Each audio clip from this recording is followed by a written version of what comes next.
taba iwelega.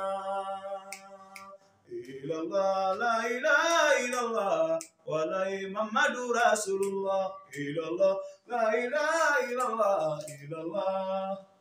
Maliki welega, doni yautiki ya iwelega. Kuna temori welega, sharia udamba iwelega. Maliki welega, funanyeni norotiki welega.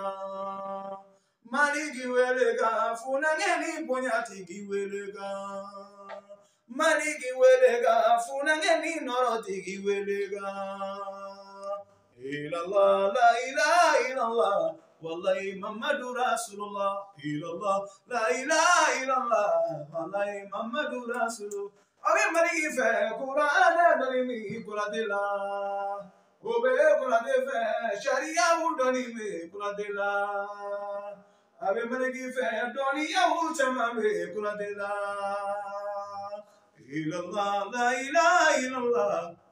Jama bagi ni sodia. Ilallah, la ilaha illallah.